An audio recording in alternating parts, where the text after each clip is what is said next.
할렐루야. 모세와 함께하는 신명기 여행 45번째 시간입니다.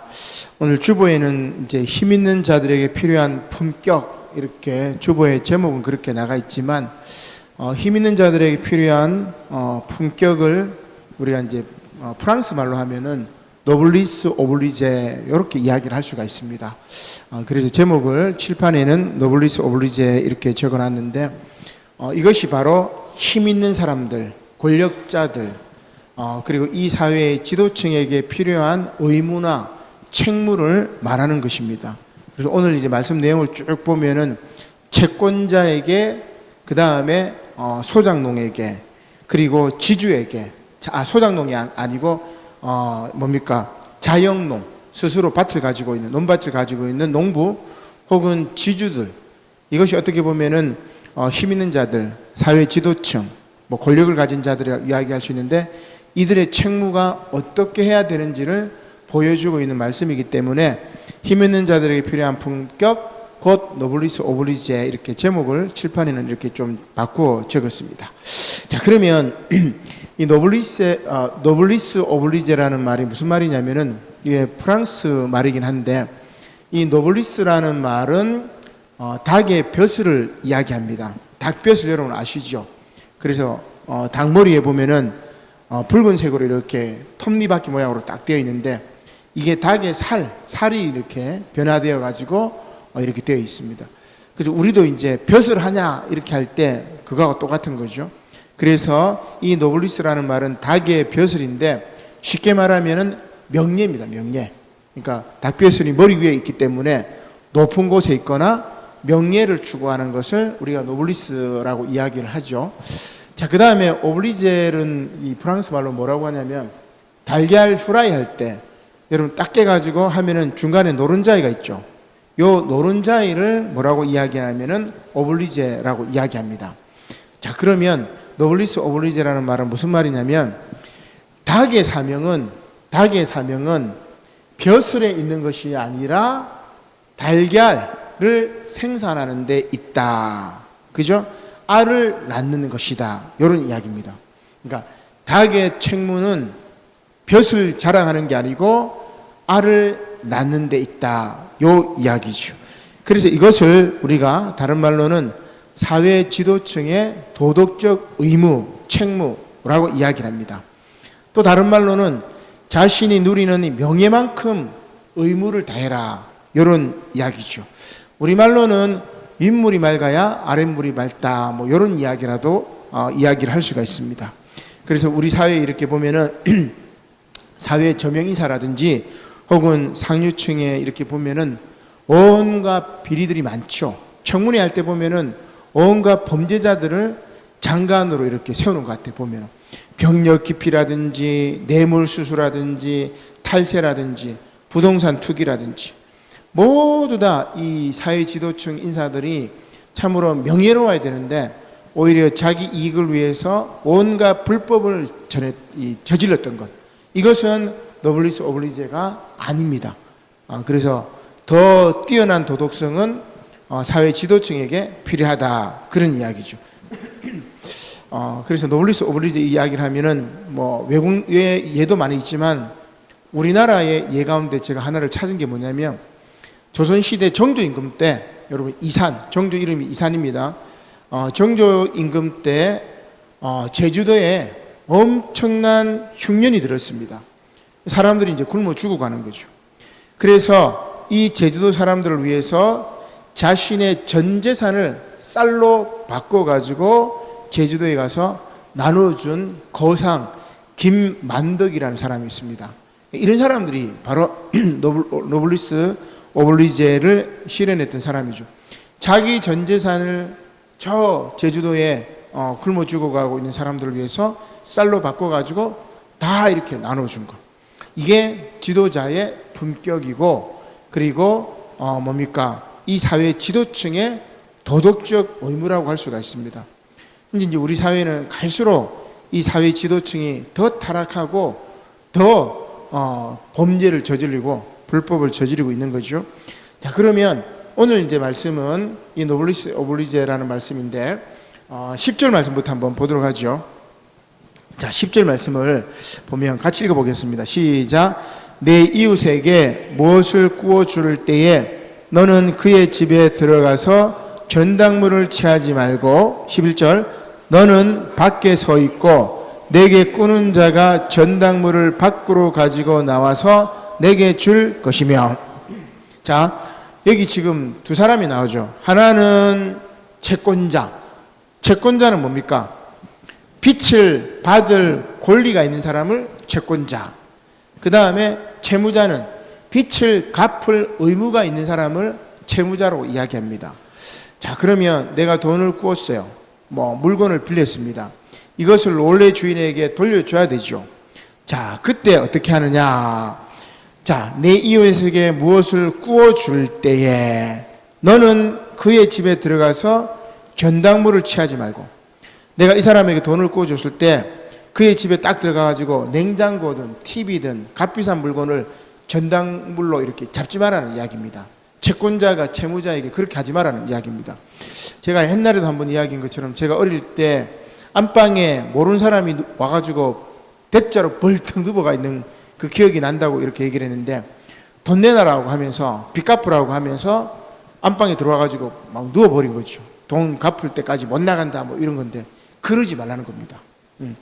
내가 꿔줬으면 그 사람이 전당물을 가지고 밖으로 나와서 주면 그걸로 전당물을 삼지, 네가 안에 들어가가지고 안방에 들어가가지고 들어 누워가지고 아니면 거기 있는 값비싼 것들 전당물로 이렇게 탁 가지고 나오지 마라, 이런 이야기입니다.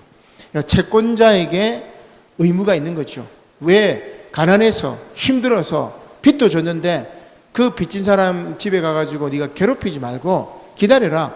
그래서 그 채무자가 나와서 줄 때까지 그 전당물 기다리고 전당물 주면 그것을 가지고 가는데, 더 이야기합니다. 자, 12절. 그가 가난한 자이면 너는 그의 전당물을 가지고 자지 말고. 자, 이 전당물은 가령 뭘 하냐면은, 자, 옷입니다. 옷. 근데 그 당시 가장 귀중한 게 뭐겠어요? 다이아몬드, 금시계, 금목걸이. 그 당시 그런 게 있는 건 아니다. 그죠? 그래서 가장 귀중한 게 보면 어떻게 보면 옷인데, 자, 그래서 13절에 보니까 해질 때에 그 전당물을 반드시 그에게 돌려줄 것이라. 그리하면 그가 그 옷을 입고 자며 너를 위하여 축복하리니. 자, 그 옷을 입고 잔대. 무슨 말이죠? 입을 덮고 자면 되는데 무슨 옷을 입고 자지? 그죠? 이게 겉옷입니다.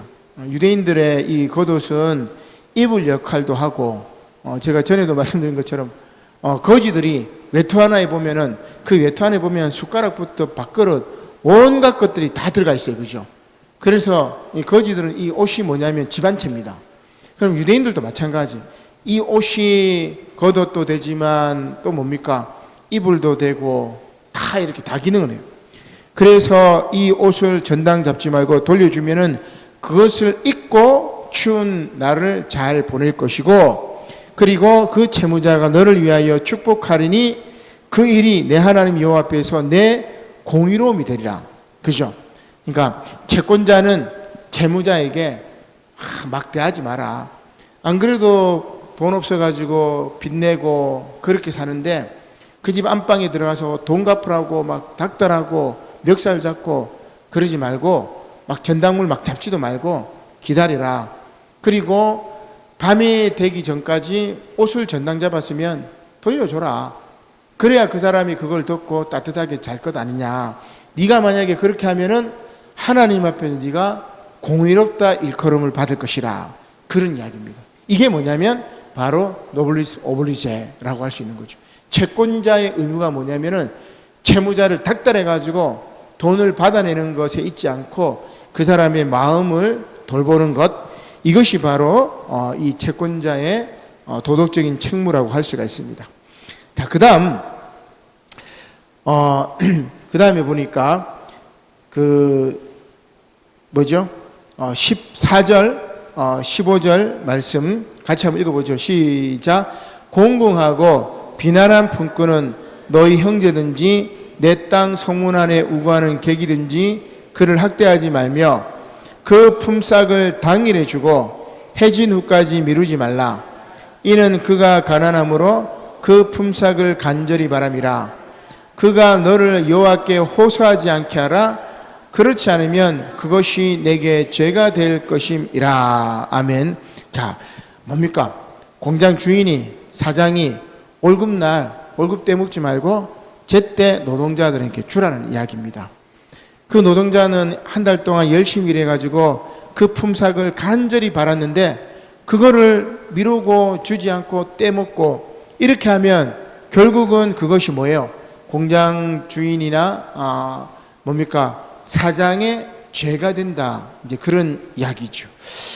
이게 이제 다 도덕적인 책무, 노블리스 오블리제라고 이야기를 할 수가 있습니다. 자, 그 다음에 16절은 이제 조금 다른 이야기인데 이것도 마찬가지입니다. 도덕적인 책무에 대한 이야기인데, 자, 16절 같이 한번 읽어보겠죠. 시작. 아버지는 그 자식들로 말미암아 죽임을 당하지 않을 것이요 자식들은 그 아버지로 말미암아 죽임을 당하지 않을 것이니 각 사람은 자기 죄로 말미암아 죽임을 당할 것이니라. 아멘. 자, 요걸 우리가 뭐라고 하냐면 연좌제라고 이야기합니다. 여러분 연좌제 아마 다 아실 거예요, 그죠? 옛날에 아버지가 빨갱이면은 뭐 그 아들도 죄를 물어가지고 감옥에 가두고 막 그렇게 했었는데 개인의 죄를 삼족에게 묻는 겁니다. 조선 시대에 뭡니까? 폭동을 일으켰다, 반란을 일으켰다. 그러면 삼족, 사돈의 팔종까지 이렇게 멸하는 그런 것들이 있었는데 그걸 바로 이제 연좌제라고 이야기를 하는 거죠. 아버지의 죄가 아들에게 물려받는. 근데 성경에는 여러분 이 두 가지 다 있습니다. 아담의 원죄가 우리가 물려받아 지금 우리가 갖고 있잖아요, 그죠? 그러면 이거 지금 무슨 말이야, 그죠? 자, 그래서 한번 찾아보죠. 출애굽기 20장 5절 말씀. 출애굽기 20장 5절 말씀. 자, 111쪽입니다.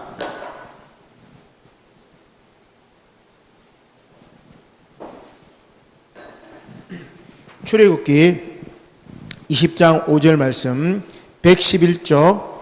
자, 십계명의 말씀인데, 자, 십계명의 말씀 가운데 우상에 대한 계명입니다. 우상의 이 계명이죠.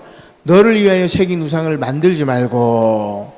그 말씀이 딱 이어지고 4절에, 자, 그 다음에 5절 말씀 같이 읽어보겠습니다. 시작. 그것들에게 절하지 말며 그것들을 섬기지 말라. 나 내 하나님 여호와는 질투하는 하나님인즉 나를 미워하는 자의 죄를 갚되 아버지로부터 아들에게로 3, 4대까지 이르게 하거니와. 아멘. 하나님이 십계명에다 딱 말씀하셨어요. 아버지의 죄를 아들에게로 3, 4대까지 이르게 하겠다. 하나님이 십계명 말씀에 연좌제 하라고 하셨네, 그죠? 3대 4대까지. 이 뭐야? 자, 그 다음에 또 한번 찾아보죠. 에스겔 18장 20절. 에스겔서 18장 20절.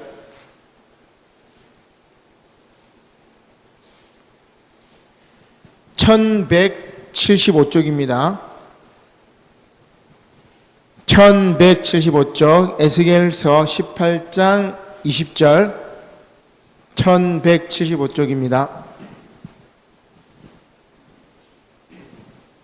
같이 읽겠습니다. 시작. 범죄하는 그 영혼은 죽을지라.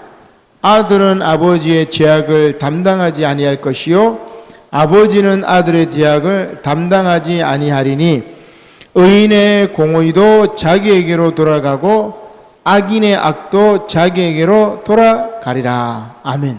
자, 에스겔에는 또 지금 다른 말이에요, 그죠?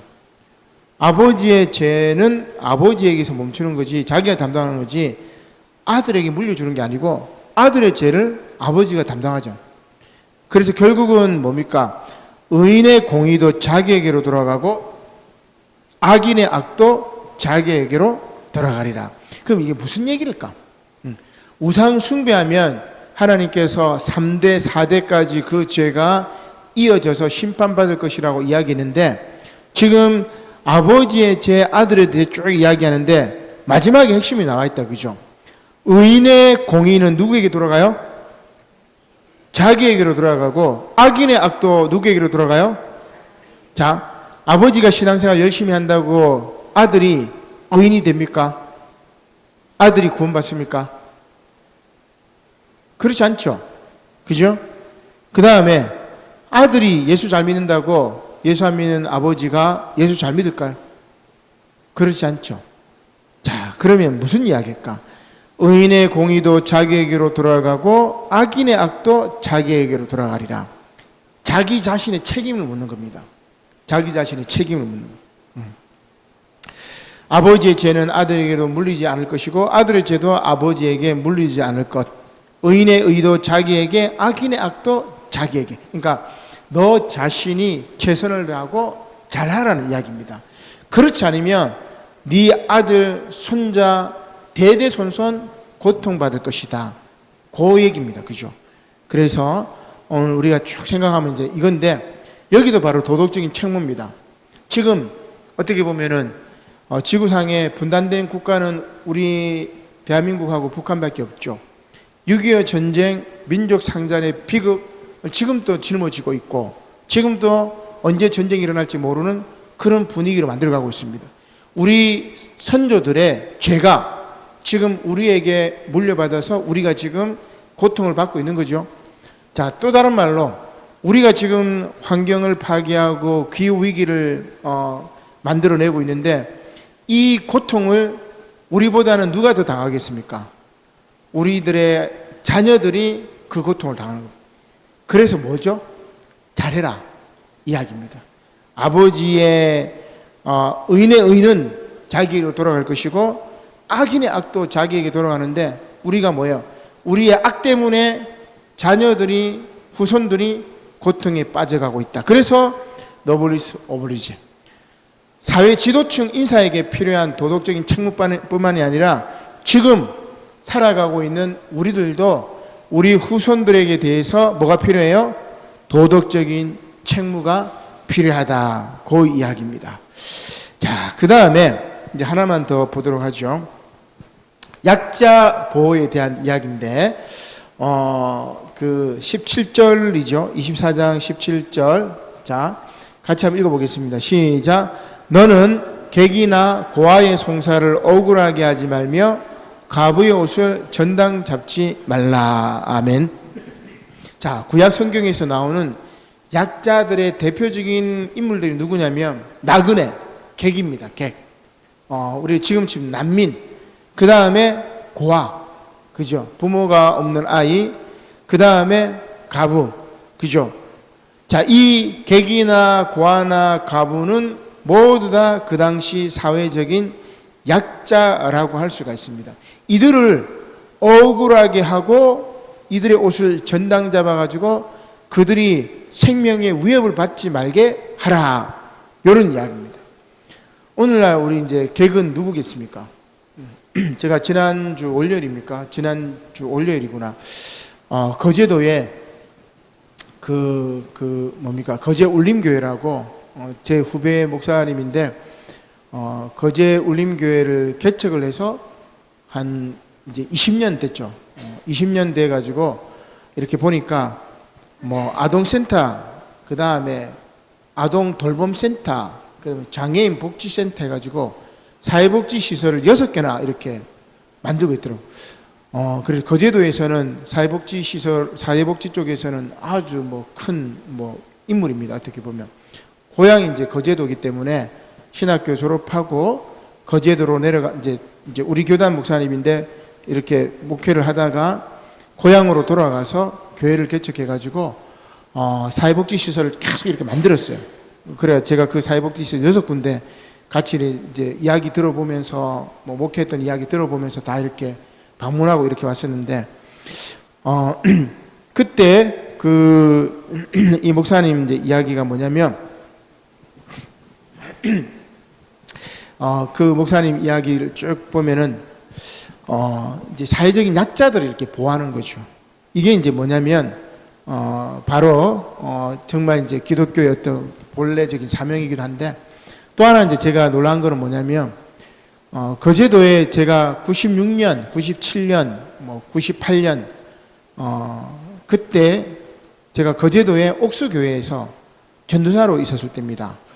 옥수교회 전도사로 있다가 나중에 이제 대학원 졸업하고 우리 용호교회 전도사로 이제 왔었는데, 그때 옥수교회에 있을 때 거제도에는 대우조선, 그 대우조선소만 있었어요. 그 다음에 삼성조선은 나중에 생겼고, 요번에 이제 대우조선에 보면은, 거기 보면 크레인 엄청 큰 게 있는데, 거기 보면 대우라고 딱 적혀 있는데, 이번에 이제 가서 이렇게 지나가다 보니까 하나로 이렇게 바뀌었어요. 하나로 넘어간 거죠. 뭐 그걸 얘기하자는 게 아니고, 그 대우조선 이렇게 보면 출퇴근 시간에 보면은 대우조선 옷 입은 사람들이 쫙 나옵니다. 회색에 뒤에 은색 줄 쫙 있는, 밤에 불을 딱 켜면 이제 야광이 딱 보여가지고 사람이 있는 걸 보여주는 그건데, 그래서 제가 이제 쭉 대우조선 앞에 그 김정은 목사님이 이제 저 이제 그 사회복지시에서 돌아가면서 이렇게 보여주다가 대우조선 앞으로 쭉 뒷문 쪽으로 지나가다 보니까 노동자들이 하나조선이겠죠. 사람들이 우 서 있는 거예요. 그래서 딱 보니까 거의 반은 외국인입니다. 깜짝 놀랐네요. 조선소에서 일하는 노동자들 거의 한 반이 외국인 노동자들. 그걸 본 거예요. 옛날에는 안 그랬거든요. 옛날에는 외국인 거의 없었어요. 제가 있을 때만 해도. 물론 한 30년 정도 된 전이니까. 지금 이제 우리나라에 힘들고 어려운 일을 하는 외국인 노동자가 많습니다. 김해도 한번 가면은, 김해 쪽에도 보면은 구시가지 쪽에 보면 외국인 노동자들이 많이 있죠. 그죠? 우리 저기 보면 낙산 쪽에도 보면은 외국인 노동자들이 있고, 우리 제 전에 기독교 교회협의회 회장을 하셨던 최인석 목사님이 외국인 노동자들을 대상으로 목회를 합니다. 그래서 외국인 노동자들이 임금 떼먹히거나 팔 잘리고 손가락 잘리고 했는데도 사장이 불법 체류라로 신고해가지고 치료비도 안 주고 내쫓아버리고, 그런 거 지금 막 법적으로 대응했던 그런 목회를 하는 분인데, 외국인 노동자들이 참 많습니다. 이들이 농촌과 어촌에 유입이 돼요. 지금 이제 구석구석에 보면 공장에 힘든 일 할 때는 외국인 노동자들이 많이 있습니다. 그런데 우리 한국 사장들이 이 외국인 노동자들 한국말 제대로 못한다고, 그죠? 뭐예요? 임금 체불하고, 그 다음에 인권 보호해주지 않고, 돈 떼먹고, 그런 게 얼마나 많았습니까? 그래서 한국인들이 굉장히 악덕 기업주로 이제 낙인이 찍혀버린 경우가 많이 있었는데, 옛날에 우리가 60년대, 70년대, 80년대까지 미국에 가서 우리 재미교포들, 제일교포도 마찬가지지만, 미국에 가서 세탁소 일하고, 그 다음에 구준 일을 하고, 청소 일하고, 그렇게 하면서 백인들 멸시를 받았잖아요. 그죠? 근데 그거를 똑같이 지금 우리가 동남아 외국인 노동자들에게 하고 있어요. 아주 못된 것만 배운 것 같아요. 보죠. 자, 그래서 오늘 성경 말씀 뭐라고 이야기합니까? 객, 난민이나 나그네나 이런 사람들 너 차별하지 말고 어떻게 해요? 사랑으로 품어주라. 이런 이야기입니다. 자, 그 다음에 이제는 지주라든지 자영농에게 이야기하는데, 자, 18절 말씀, 뭡니까? 19절 말씀입니다. 같이 한번 읽어보겠습니다. 시작. 내가 밭에서 곡식을 벨 때에 그 한 뭇을 밭에 잊어버렸거든 다시 가서 가져오지 말고 나그네와 고아와 가부를 위하여 남겨두라. 아멘. 거기까지. 자, 곡식을 뱄는데 한 뭇을 딱 베가지고 다 챙겨야 되는데 잃어버리고 놔뒀어요. 그럼 여러분 어떻게 해야 돼? 큰일 났다 싶어 가서 쫓아오잖아요. 가죠. 그죠? 큰일 났다 싶어 가지고 막 가서 확 쫓아옵니다. 어제 우리 박king 사모님이 아이들 빵 하나 사고 카드를 놔두고 왔는지 그 직원이 카드를 긁었으면 빵하고 카드하고 돌려줘야 되는데 빵만 줘가지고 빵만 받고 왔어. 그럼 카드를 놔둔 거다. 그죠? 그러면 그 직원 쓰라고 카드를 줘버리면 되는 게 아니고 카드하고 좀 다르다. 그죠? 카드는 그렇게 하면 안 되고, 밭을 가서 이렇게 곡식을 뱄는데 곡식 한 단을 이렇게 놔뒀어. 그러면 이거 막 찾으러 가지 말라는 거예요. 그 떨어진 곡식 누가 줬습니까? 롯이 주는 거예요. 그죠? 지나가는 나그네가 죽고 배고픈 거지가 그거 주워 먹고 그거 내버려 두라는 겁니다. 그 다음에 곡식만 그런 게 아닙니다. 감람나무도 마찬가지. 20절 시작. 내가 내 감람나무를 떤 후에 그 가지를 다시 살피지 말고 그 남은 것은 객과 고아와 가부를 위하여 남겨두며 감람나무 탁 떨어버려요. 열매 다 빠진 다음에 야 저기 다 있나 다 털었나 확인하지 말고 대충 털고 몇 개 남았는 거 확인하지 말고 남겨두고 그냥 오면 나중에 배고픈 사람이 그거 떼먹는 거 아니냐. 그게 뭐냐면 노블리스 오블리제. 뭡니까? 가수원을 가진 사람의 도덕적인 책무, 밭을 가진 사람, 논을 가진 사람의 도덕적인 책무입니다. 가난한 나그네가 또 배고픈 사람들이 먹을 수 있도록 배려해 주자. 그런 이야기죠. 자, 하나 더 볼까요? 21절입니다. 21절. 자, 시작. 내가 내 포도원의 포도를 딴 후에 그 남은 것을 다시 따지 말고 객과 고아와 가부를 위하여 남겨두라. 자, 포도원의 포도를 따요. 근데 덜 익은 건 안 따잖아요. 그죠? 저도 우리 안동 그 경주 누님 그 고추 농사 할 때 한 번씩 가가지고 따고 막 그런 적이 있었는데, 그러면 잘 익은 거는 따면 덜 익은 건 안 따잖아요. 그죠? 그러면 다음날 또 잘 익은 거 또 따. 계속해서. 그러지 말라는 겁니다. 한번 포도를 딴 다음에 남은 거 있으면 그냥 내버려 두면 지나가던 배고픈 사람이 그거 따먹지 않느냐. 그런 이야기입니다. 우리네 인심하고 똑같죠. 옛날에 우리 여러분 까치밥이라고 아십니까? 까치밥. 그죠? 감 딸 때 다 따지 말고 남겨둬. 그건 누가 먹어요? 까치가 먹으라고. 그래. 우리 고시래 알죠? 고시래. 그죠? 요즘 애들은 고시래를 잘 모르는데 옛날 분들은 밥 해가지고 딱 한 다음에 한 숟가락 빼가지고 밖으로 탁 하면 고시래 이렇게 하잖아요. 그죠? 누구 먹으라 그러는 거죠? 귀신 먹으라 그러네. 제사 음식은 하고 밖에 내놓잖아요. 그죠?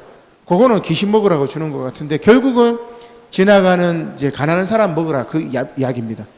근데 그냥 밖에 내놓으면 이제 먼지 때문에 요새는 먹지는 않고 이상하게 돼버리는데 옛날 전통 때는 이렇게 내놓으면은 바깥에 이제 지나가는 배고픈 사람 먹으라고 줘. 고시래는 그죠? 뭡니까? 뭇 생명들이 먹으라고. 개미나 이런 뭇 생명들이 좀 먹어라. 그겁니다. 굉장히 우리 전통의 우리 한국 사람들의 전통의 마음이 성서적인 마음하고 똑같이 연결됩니다. 오늘 이제 이렇게 딱 합니다. 자, 그러면 노블리스 오블리제 도덕적인 책무를 이야기하는데 채권자에게도 노블리스 오블리제가 필요하고 그 다음에 아버지든 아들이든 자신의 책임을 다하는 것, 그죠? 뭡니까? 의인의 의도 자기에게, 악인의 악도 자기에게 가기 때문에 자신의 책임을 다하라는 말입니다. 이것도 노블리스 오블리제입니다. 그 다음에 약자를 보호하는 것도 노블리스 오블리제. 그러면 왜 이렇게 해야 돼요? 바보 아니냐? 농사 짓고 곡식 한 더미 남겨두면은 손해 아닙니까? 그죠?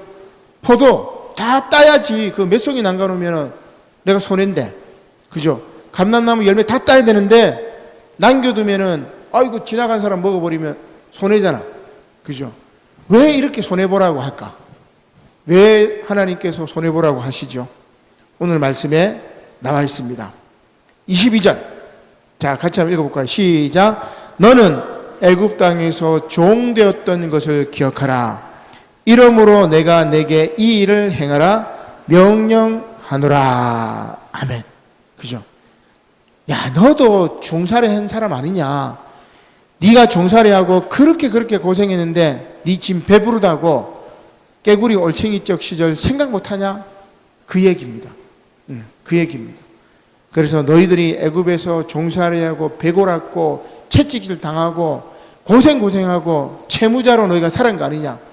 그런데 내가 준 땅 가나안 땅에서 채권자가 되었다고 배 좀 부르다고 네 이웃을 네 동포를 그렇게 학대하고 그렇게 하면 되겠냐?